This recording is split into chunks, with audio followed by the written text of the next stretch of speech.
Good morning बच्चों। आज हम भाषा और व्याकरण के बारे में पढ़ेंगे। बच्चों, आपने दिए गए चित्र को देखा? ये देखो,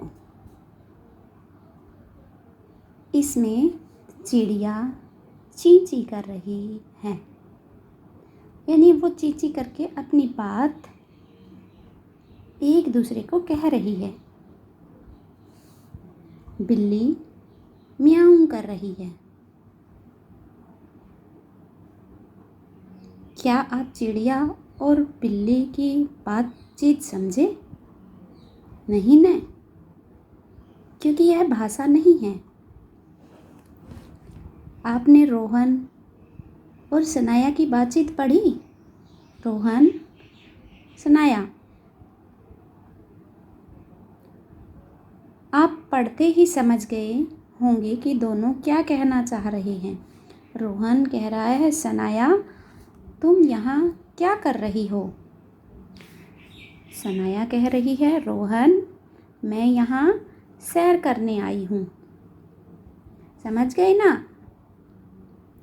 अतः भाषा वह है जिसे हम अपने मुख से उच्चारित करते हैं और जिसके द्वारा अपने मन की बातें दूसरों तक पहुंचाते हैं। चित्र को एक बार फिर ध्यान से देखो।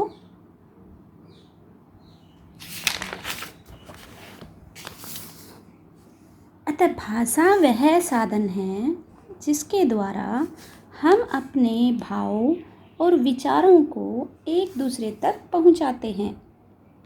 अब भाषा के दो रूप हैं, मौखिक और लिखित।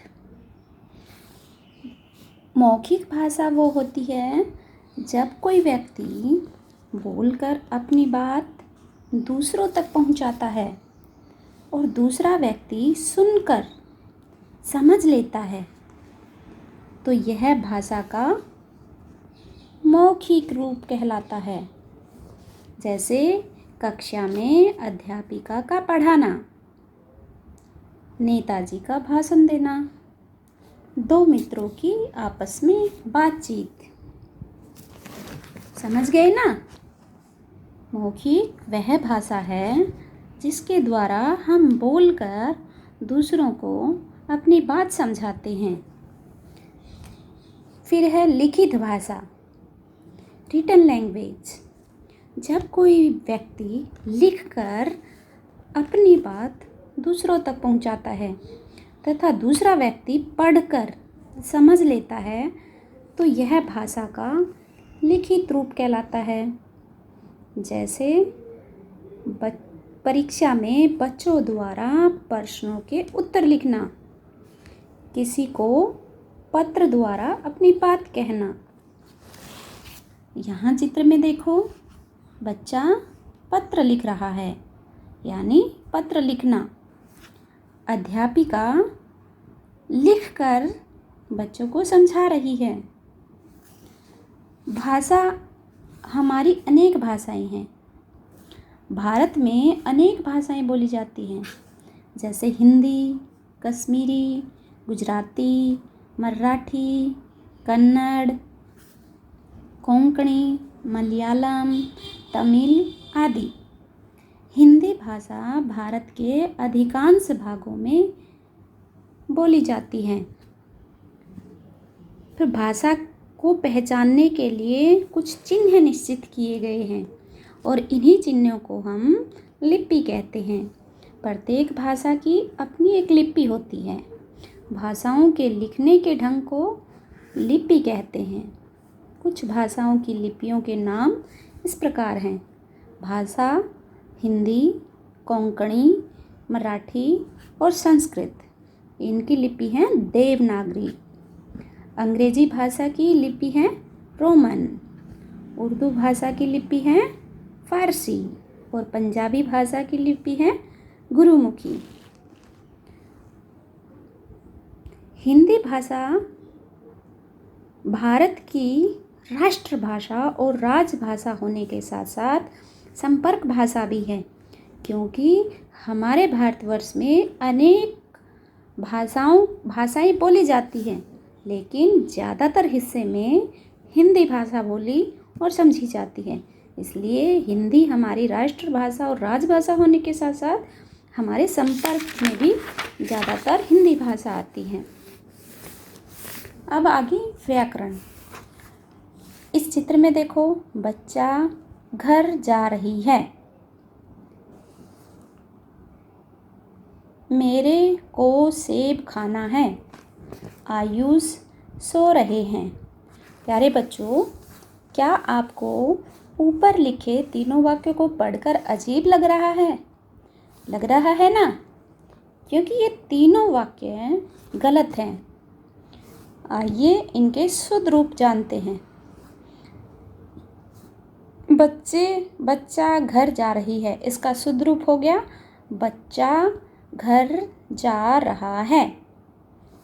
मेरे को सेब खाना है, इसका शुद्ध रूप हो गया मुझे सेब खाना है। आयुष सो रहे हैं, इसका शुद्ध रूप हो गया आयुष सो रहा है। किसी वाक्य के शुद्ध या अशुद्ध होने का पता हमें तभी चल सकता है जब हमें उस भाषा के नियमों की जानकारी हो। हमें यह जानकारी व्याकरण से मिलती है। भाषा के नियमों की जानकारी देने का काम व्याकरण करता है, यानी व्याकरण हमें भाषा के शुद्ध और अशुद्ध होने का ज्ञान कराता है। तो बच्चों, हमने क्या सीखा इसमें? भाषा के माध्यम से हम अपने विचार प्रकट करते हैं। हम अपने विचार बोलकर और लिखकर प्रकट कर सकते हैं। भाषा के लिखने के ढंग को लिपि कहते हैं और व्याकरण के द्वारा हमें भाषा के शुद्ध अशुद्ध रूप का पता चलता है।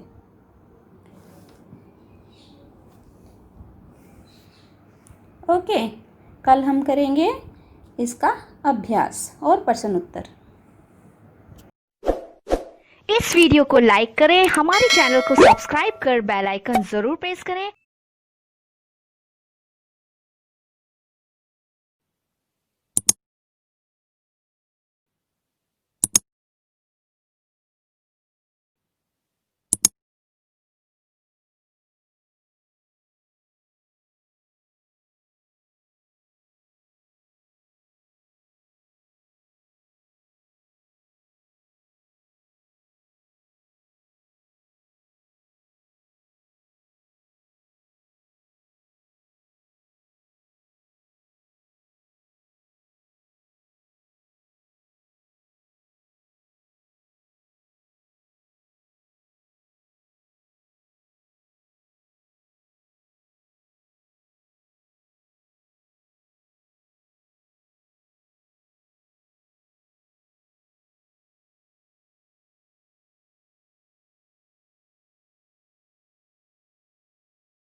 इस वीडियो को लाइक करें, हमारे चैनल को सब्सक्राइब कर बेल आइकन जरूर प्रेस करें।